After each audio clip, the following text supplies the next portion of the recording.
जय श्री राम। जय श्री हनुमान। साथियों, एक साधु महाराज श्री रामायण कथा सुना रहे थे। लोग आते और आनंद विभोर होकर जाते। साधु महाराज का नियम था, रोज कथा शुरू करने से पहले आइए हनुमंत जी बिराजिए कहकर हनुमान जी का आह्वान करते थे। फिर 1 घंटा प्रवचन करते थे।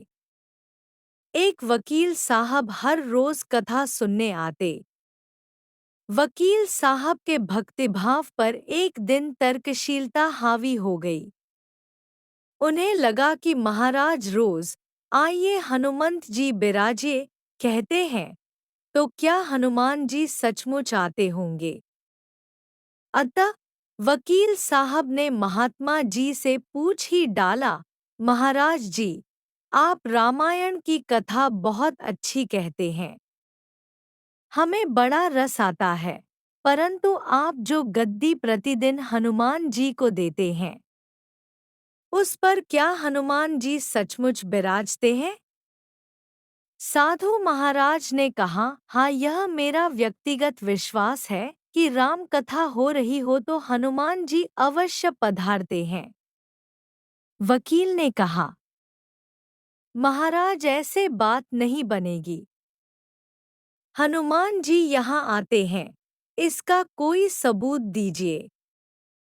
आपको साबित करके दिखाना चाहिए कि हनुमान जी आपकी कथा सुनने आते हैं।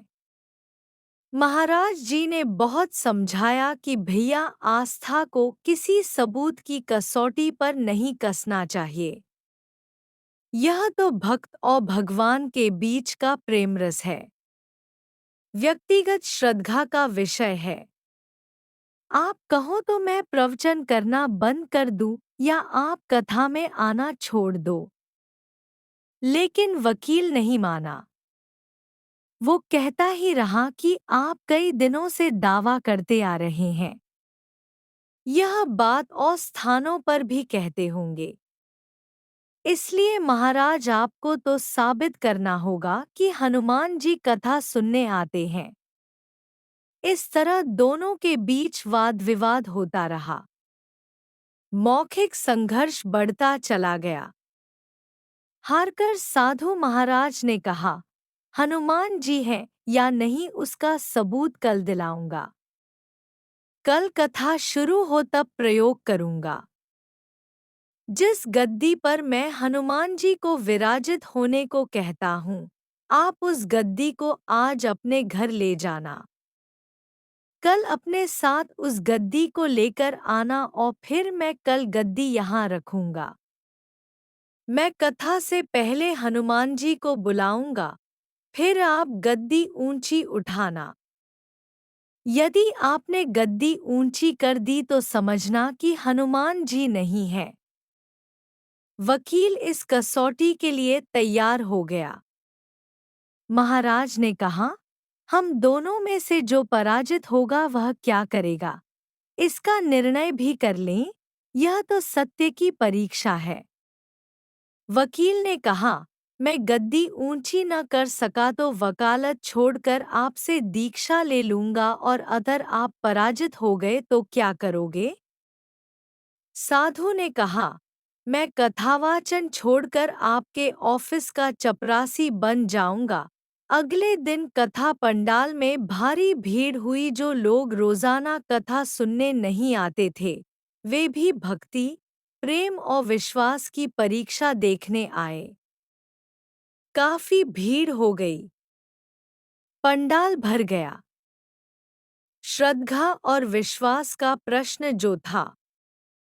साधु महाराज और वकील साहब कथा पंडाल में पधारे। गद्दी रखी गई। महात्मा जी ने सजल नेत्रों से मंगलाचरण किया और फिर बोले, आइए हनुमंत जी बिराजिए। ऐसा बोलते ही साधु महाराज के नेत्र सजल हो उठे। मन ही मन साधु बोले, प्रभु, आज मेरा प्रश्न नहीं, बल्कि रघुकुल रीति की परंपरा का सवाल है।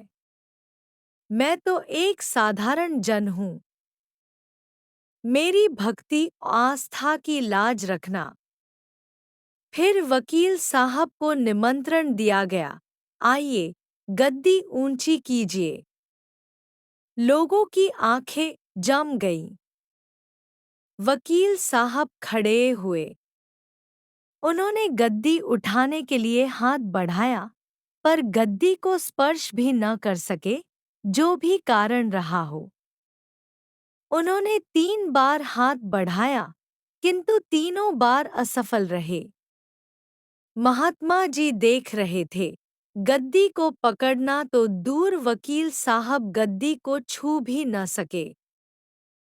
तीनों बार वकील साहब पसीने से तरबतर हो गए। वकील साहब साधु महाराज के चरणों में गिर पड़े और बोले, महाराज, गद्दी उठाना तो दूर, मुझे नहीं मालूम कि क्यों मेरा हाथ भी गद्दी तक नहीं पहुंच पा रहा है। अतः मैं अपनी हार स्वीकार करता हूँ। कहते हैं कि श्रद्धा और भक्ति के साथ की गई आराधना में बहुत शक्ति होती है। मानो तो देव नहीं तो पत्थर। प्रभु की मूर्ति तो पाषाण की ही होती है, लेकिन भक्त के भाव से उसमें प्राण प्रतिष्ठा होती है तो प्रभु विराजते हैं। जय श्री हनुमान। जय हनुमान जी।